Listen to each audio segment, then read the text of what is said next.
Hey. Happy Monday, everybody. Na-late ako ngayon. Masyadong madaming papers na check si Lola. Anyway, so for tonight, ang title natin is Preschool-Terrific Teaching Tips. If many of you are wondering bakit ganun yung topic or yung subtopic for tonight, it's because many of my experiences as well was in the preschool department. So I'll take it from there. But anyway, as you can see, yung background natin is the working area. Ito yung mga pasabog 101 pa, pero ito na muna siya. Naisan na natin yan, aalamin kung ano yung yan. But then, you can check that out sa blog, www.journeyforus.com. I have written something about this very cool science experiment. But then, that's a little by the way. I just showed you na dito dinadala yung trabaho from work. And anyway, so that's it. Before we'll start, nagpailaw ako kasi ang dilim-dilim pala ng mga previous live ko para akong multo. Pero okay lang. Diba? Thank you sa mga nanood and mga last 2 lives. So again, every Monday we're gonna be sharing, or I will try to share my personal teaching tips na akala ko is terrific. So it's up to you if you want to give it a try and let me know if they are or they're not. But anyway, we all have our own styles in delivering different kinds of methods, diba? Pareho method, pero iba yung delivery, so iba pa rin yung magiging epekto. So, yung mga tips na binibigay ko is just for you to give it a try and let me know. Going back, preschool. Siguro we all know, all right, before I'll give my first tip, I would like to greet my other reliable YouTubers, sign them, check their channels as well, and if you like, give it a thumbs up or subscribe, diba? So Kathy Hurt, Let's G, they're the family healthy exercises or healthy daily routine that you guys can follow and perform at home. That's why marami akong mga ano yung tawag doon, push up. Hindi ko nga yung matapos kasi sumakit yung balikat ko, tapos bumalik sa back to work full mode.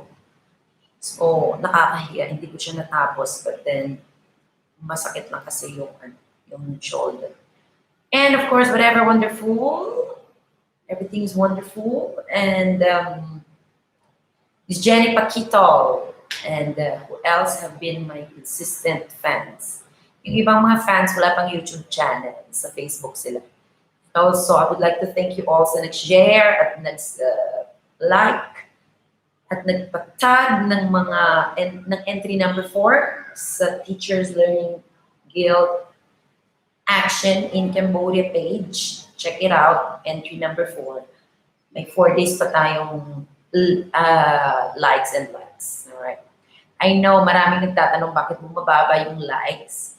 And sabi na sa akin may mga faking account. But then, I don't know kasi hindi ko naman alam. It's a little something that I would love to check kasi, for my pages kasi I have 4 other pages. And I've never experienced yung pagbaba ng likes. But anyway, other than that, I am encouraging you all to watch it kasi it's a very, very meaningful vlog. And I would say that it's from the heart. Alam niyo naman ako, wala akong ginagawa na hindi galing sa puso. Hindi nagsaging sa puso ko. Pero yung niluto ko, puso nagsaging.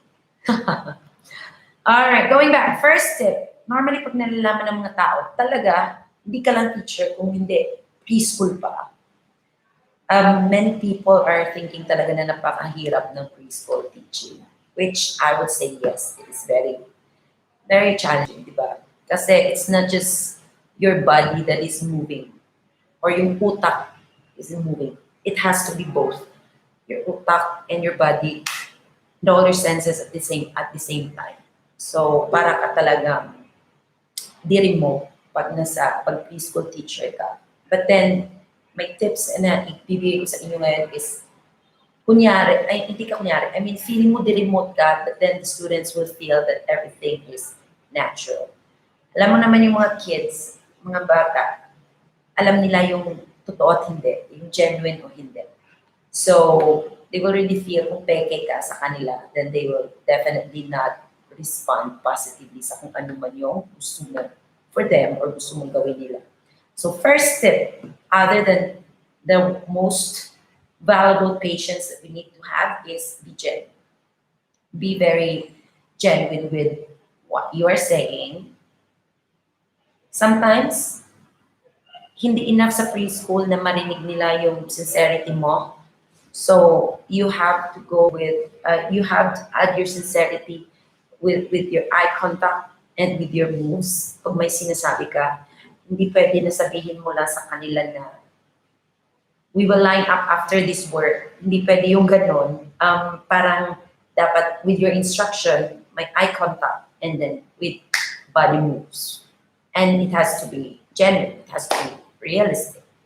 So, ganon. All senses should be involved if you are giving instructions to the preschooler. Preschooler, we're talking about 2 to 4 years old students or children. And yun yung number one tip ko sa lahat-lahat.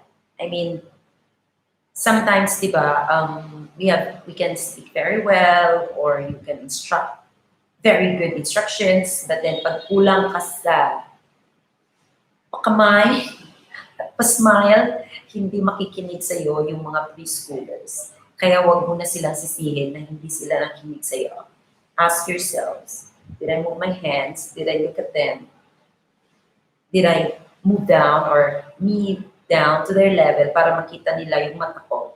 So those are the things that the children will somehow check kung genuine ka ba sa sinasabi mo.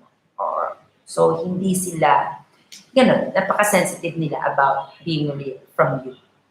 So they would feel if, oh, palusot lang yan teacher, oh hindi, totohanan talaga yung sinasabi ni teacher. They will not say it out, but then you will know, pag hindi nila sinusunod, ibig sabihin, kulang ng sincerity yung mga pasabi natin sa kanila or mga instructions or ang encouragement natin sa kanila is hindi totoo. So, many are asking, grabe, talagang ganon. Sabi ko, yes, kasi alam mo naman, ang pinaka-honest sa mundo natin ay ang mga kabataan, di ba? So they can really feel as well if honest ka sa kanila or hindi. So that's one, be genuine. Hindi ko na, genuine ba? Genuine ako eh. Be genuine, be real. Alright. So the next is, second one is, may mga teachers na parang OA, mag-care, mag-show ng extra care sa mga preschoolers. So I think tendency is, pag nagiging spoon-feeding na sa kanila, na lahat na lang ginagawa mo for them, they will definitely not try to do things on their own. Which is, sandali lang, papamusic ako kasi kahapon nakakabingi, wala tayong background. So let me check out some playlists. And para may ano tayo, calm music, you will see. Or ano na lang, magpa-OPM kasi nami-miss ko rin. Instrumental lang. Kung okay lang sa inyo. But then I don't know what's gonna be the effect.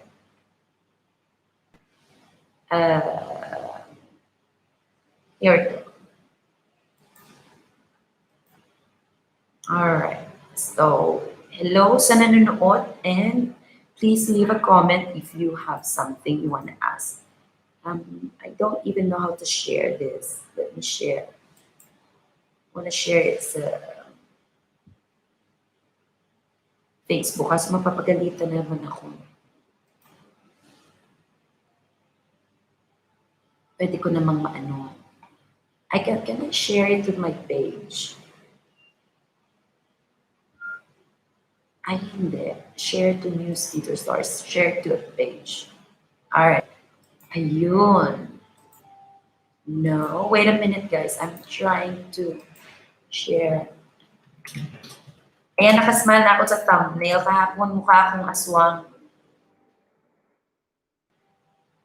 Okay. And then, post to Facebook.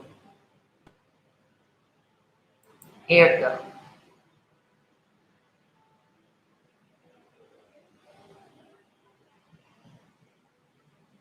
Okay, wait a moment. I don't know kung... Try ko pa sa Twitter i-share. Sorry, I will go back sa tip number 2 natin, alright? So, ito na naman tayo. Pahirapan sa... I have to check some login details. Sa dami ng account, hindi ko na kaya, hindi ko na syempre ma-memorize. So, give me a moment. Nadidinig ang music. Ayan. Magpa-music muna kayo ha. Sandali.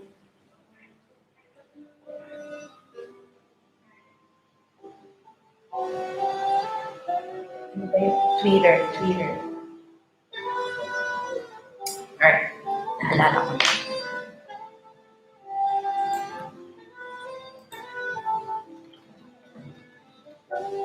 Guess the song.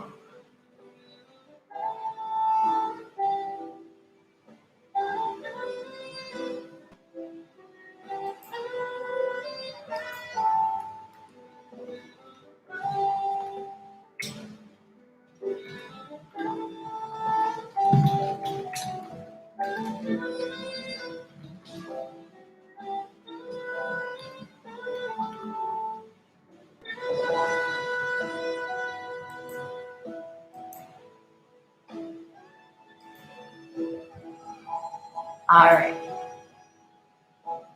What else? Saan ko pa siya share? Lahat na lang meron ako. Alright, here we go. Let's continue. Okay naman yung music.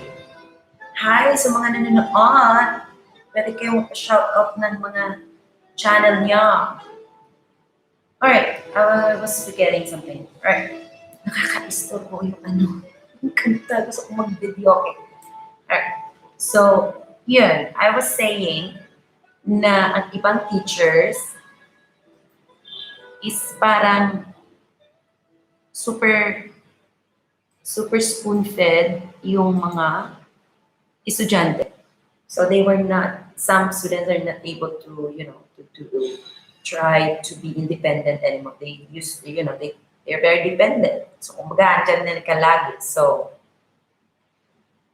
na mahirap pag nag-primary sila, nasanay sila sa may lago na dyan si teacher. But then I don't mean na pabayaan nyo sila. But then we have to do our watching sa classroom sa kanila na kunyari parang hindi mo sila nakikita. Pero from afar, you're seeing everything. At yun mararamdaman nila na hindi ka pala nakatingin, ay kitang-kita mo sila. So it's a skill na madidevelop lang siya, lalo sa mga bagong teachers dyan. It's a skill talaga na madidevelop lang siya naturally if you are giving yourself awareness sa kung ano yung gusto mong target to improve as a teacher. So yung ability natin sa pag-pretend na hindi sila natin binabantayan, pero actually, we are bantayan. Binabantayan natin sila 200%. Kung minsan nagugulat sila, you're gonna say, put the glue down. Tapos magugulat sila. You're gonna mention some names. Oh, all right. Hey, Ryan, put the glue down. And then magugulat siya. Pag tingin niya, ay si teacher hindi niya ako tinitingnan, pero nakikita niya ako. And they will try to be more careful and of course be aware. They will know na talagang tutok ka sa kanila. And they love it. And yes, they love being monitored and they love being told na sa style lang ng pagsasabi natin sa kanila. So, for that, number 2, I would say, treat them like adults. Yun yung tip number 2, huwag natin silang sobrang i-baby. Kasi, there's gonna be a big question of independence later. Masyado silang, alam mo naman yung mga kabataan ngayon, namulat sila sa mundo na ready na ang lahat. Hindi gaya natin dati, mga henerasyon ko dyan, 1985, di ba? Talagang we work sometimes before, naalala ko, if you wanna have your notebook, mag-spare papers ka pa, then you have to put the scrap pages of different notebooks together, tapos, and then you will bind them. Ngayon, di ba, ang bilis-bilis bumili ng mga notebook ng mga kabataan, ang bilis-bilis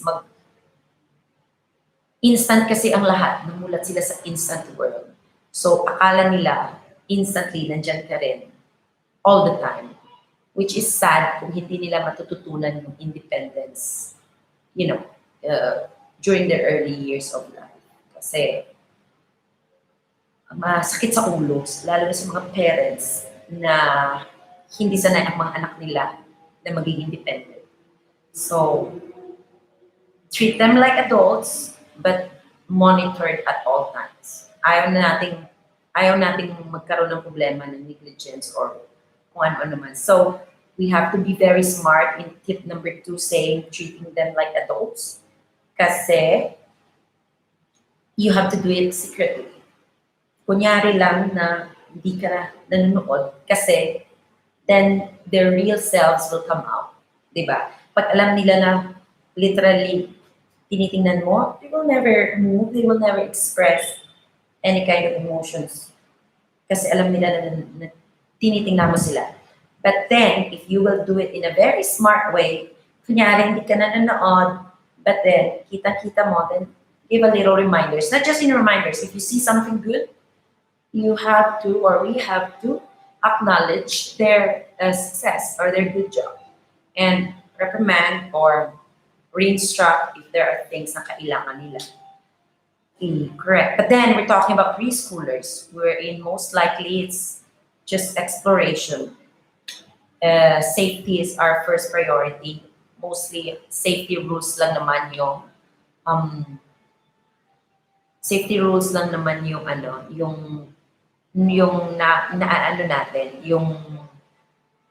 yung priority talaga natin sa preschooler and for the kids to express themselves as young as they are. For us to see their strength and weaknesses. And for us to see their strength is to empower their strength. And kung ang weakness man nila, then we will support their weaknesses para mabalanse nila yung buhay nila after preschool. So that's tip number 2. Tip number 3 is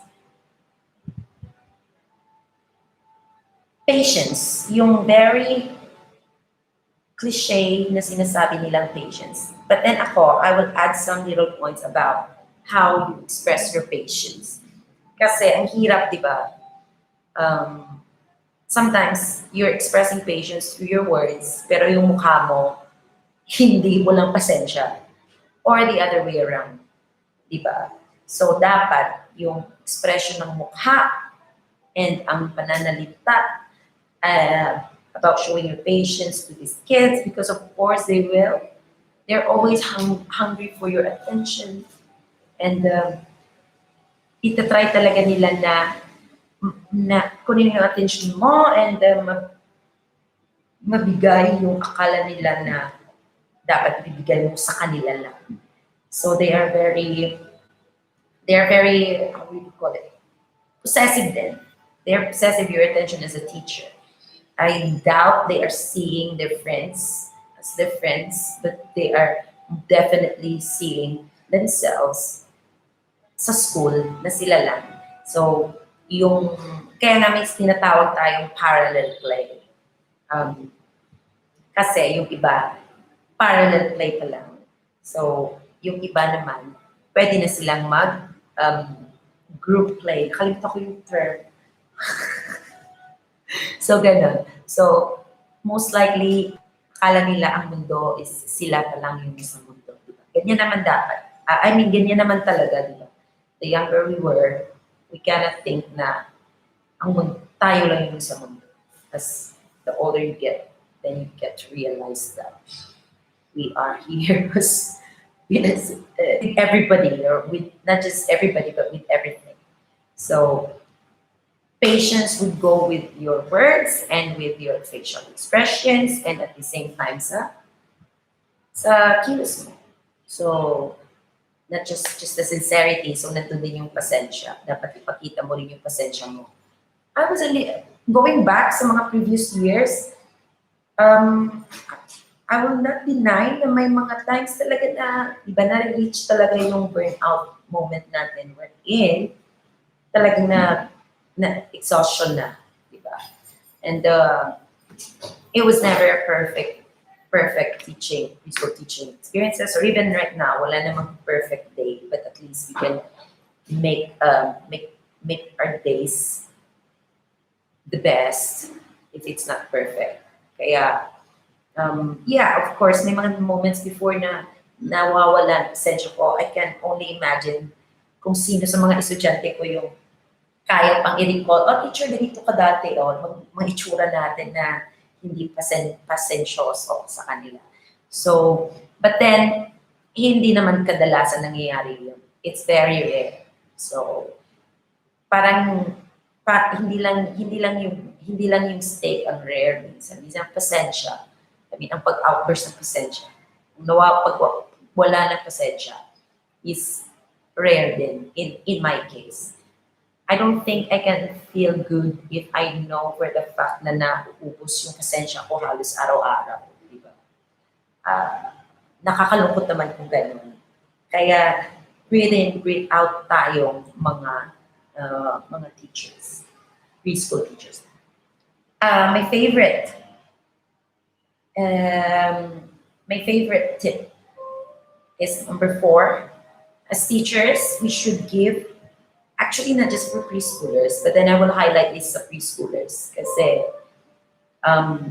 this is perfect for them. We have to give them more hands-on activities, and not only that, it should be age appropriate. First, what are hands-on? Hands-on are very literal. If they're working with something through their hands, that's hands-on. Practical life activities, if you're gonna give them some. If you are talking about letter C, then you're gonna bring some corn kernels. That's always been my favorite. And then give them some scoops and bowls. Just having this experience of touching those corn kernels, learning letter C. You're gonna be singing something with that. They're hearing music, but then at the same time, their hands are working with something that is within your topic. So yun yung mga example ng mga hands-on na pwede kong maibigay sa ngayon. Age appropriate. How will you know if it is age appropriate yung activities mo? This is a big palpak ng nakakarami. Of course, it happened to me before. Buti na lang sa ngayon, parang master ko na siya ng konti. So I would somehow know na yung different ages, different age group of students, kung ano yung age-appropriate activities for them. So hands-on age-appropriate, how will you know if what you have planned for the students to do, and then it turned out na ikaw yung gumagawa? Like for example, I would give a very clear example. There was a time that we were talking about letter S. So it's like a spider web. So I came up with this balloon thing that I have to put glue, and I have to wrap around the balloon with yarn, or kahit yung mga strings na tawag. Yarns or anything na parang yun nga, parang string. But then that time we use yarns. So the idea or the concept is to wrap around the balloon para after a day or two, pag dry na yung glue, then you will putok the balloon para makuha mo yung form parang sa letter S namin yun kasi parang after nun, then we pasted spider. So parang spider web yung ginawa namin. Whew, that was a terrible day. I was pretty excited. I was thinking, oh, it's hands-on. But then it turned out na hindi age appropriate kasi me and my TAs were doing all this struggling because we want to come up with what was planned. So I didn't do that. I didn't repeat that activity again. It's a preschool. And now I think that's perfect for grade 2, grade 3, because it's very technical na. But then that time, the intention as well, not to cover up my thing, I realized later, it's like, it's definitely, for them to feel the string, the yarn, and for them to feel yung ano ng glue, yung texture ng glue. And at the same time, yeah, I think that day, at the end, we really didn't care about the quality of the spider web that they came up with. We were just very happy that they were having a good time and looking forward to the spider web that we were supposed to see at the end of the activity. But then, as a teacher, you know that it was a little bit of like, oops. It seems like we did everything kasi nga we were focusing to really come up with something that they will like. But then sa mata ng bata, they were just happy with whatever is the result. So they are just focusing on the process, that's my tip number 5. Tip number 5 is enjoy the process because students at preschool or the children, they really don't care about the result, right? Like for example, magpapa-color ka, magpapa-paint ka, they really don't care if may labas sa linya. Some are already OCD, but most, and us teachers, I think that's not also our way to assess kung okay yung activity nila or hindi. For us, I think our way, the thing that we need to assess if they are doing things like arts and crafts, painting, is if they were able to do the activity together with others peacefully, ganun yung mga ina-assess natin pag may mga work sila, di ba? Pag hindi nawawala yung pasensya nila, they keep on striving to come up with the desired results, ganun naman yung ina-assess natin sa preschooler, hindi yung outcome ng project nila. We assess how they execute the process. And as they grow older, sa primary, nandun na yung talagang, alright, basihan yung result ng product nila. But sa preschoolers, I believe, after all the online studyings as well and all the things I've done for myself to improve my understanding about preschooling or preschoolers, definitely I am a fan of check the process or prioritize the process and disregard the outcome. I feel sad sometimes, marami sa atin ng mga guro. I don't wanna say na Pinoy, but most likely nga, di ba, mga Pinoy, we are very strict. Like, oh wait, ba't nasa labas yung kulay, yung color? So for me, I feel sorry for the kids kung may mga ganun. Kasi nga, at the very first thing, they don't know that the line is there for them not to color outside. For them, it's just exploration, and they're very happy that they were able to see a color or shades after they stroke on the paper. So, it is a skill na na-improve ko rin as time passed by. Kasi ako rin, from very ganun din, until I developed this understanding towards preschoolers na chill, teacher, chill. Preschool sila. So, for us to say na, can you color inside the line? Sana, I don't know, at the end, it's still your choice. But for me, it's not my way. And it's because, because I think hindi nakakadulot ng maganda. Hello to all my viewers. It's been 30 minutes. Pwede kaya akong kumuha ng tubig. Sandali, may I go out, teacher? Yes, you can.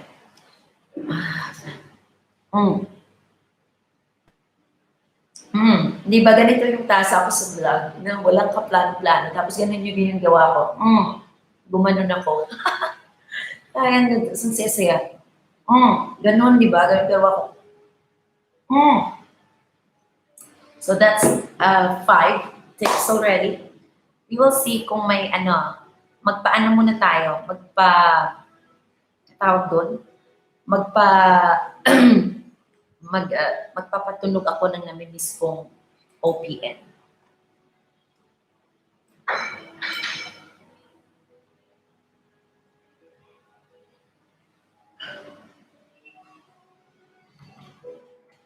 This is an OPM na narinig ko kay Lavi, and then gustong-gusto na namin.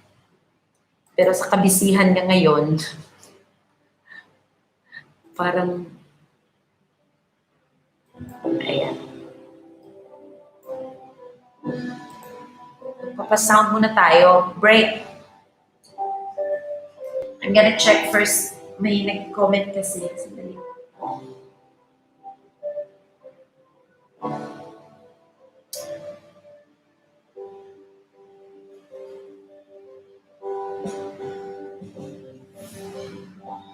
Ay, tagal kita pinanagpana. Patim sa mga tukay.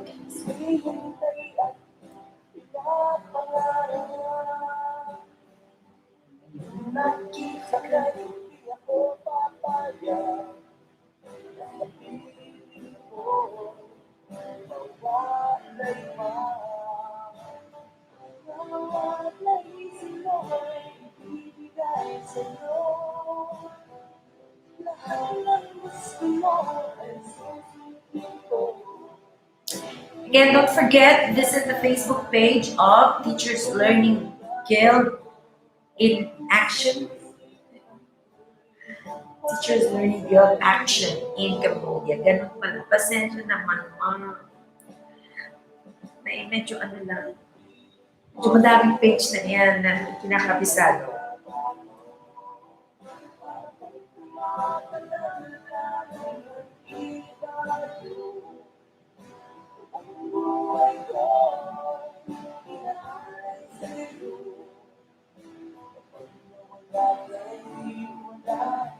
Again, this is Therese of journeyforus.com, www.journeyforus.com. Nandun lahat ang mga, kasi nga sabi nga nila, Facebook, YouTube can close anytime. But then ang blog, sa'yo talaga, which is True Lalu. So, you can check me out there kasi nandun yung mga recipes, mga personal blogs, and ano-ano pang mga bet kong isulat. So, sana nga magstay tayo sa YouTube at sana huwag na siyang maglagas. Lagas ang tawag nila, diba? Dagdag.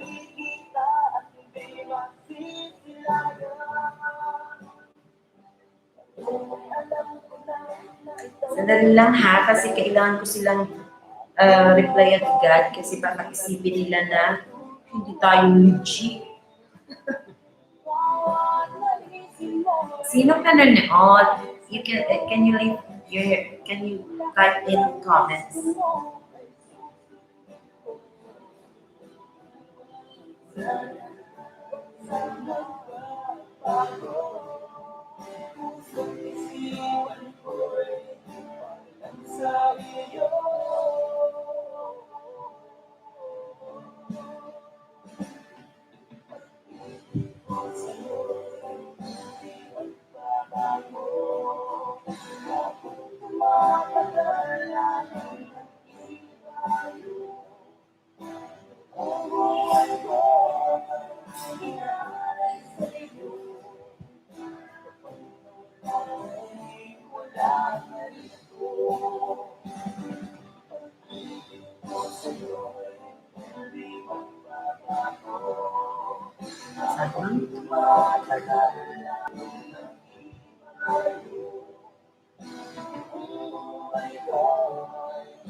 Sorry, we were having a break.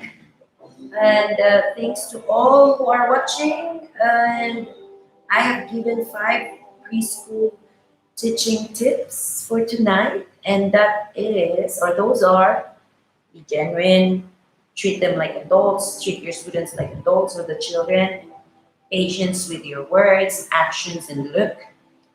Give them hands-on and age-appropriate activities, and focus with the process of what you are doing and not to the outcome of your task. So, I think ganun yung maaano ko for now. I will spend the next few minutes para sa mga mga other agenda natin. And I hope you guys you can let me know how to, how to help me get more likers sa aking entry number 4. Kasi sayang yung pagod namin. At yung quality na present namin. I do believe na maganda yung quality ng vlog and hit all the criteria of the judging. But then yun nga, 50% yung likes and 50% is the judges. So it's a little bit challenging for me sa ngayon. That's also one of the things that I kinda want to share to you all kasi which probably I will have to come up with a different live for that topic. But then right now, if you can support teachers. Yeah, I think it would be awesome. So it's 8:08 and we are live for 40 minutes.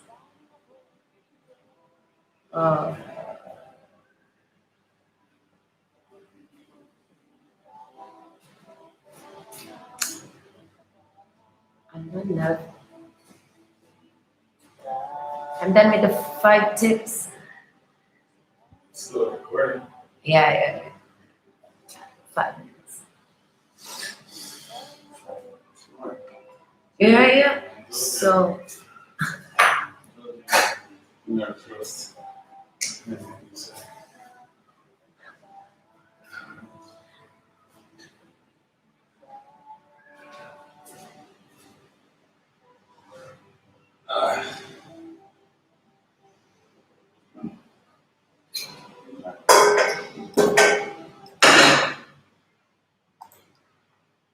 You.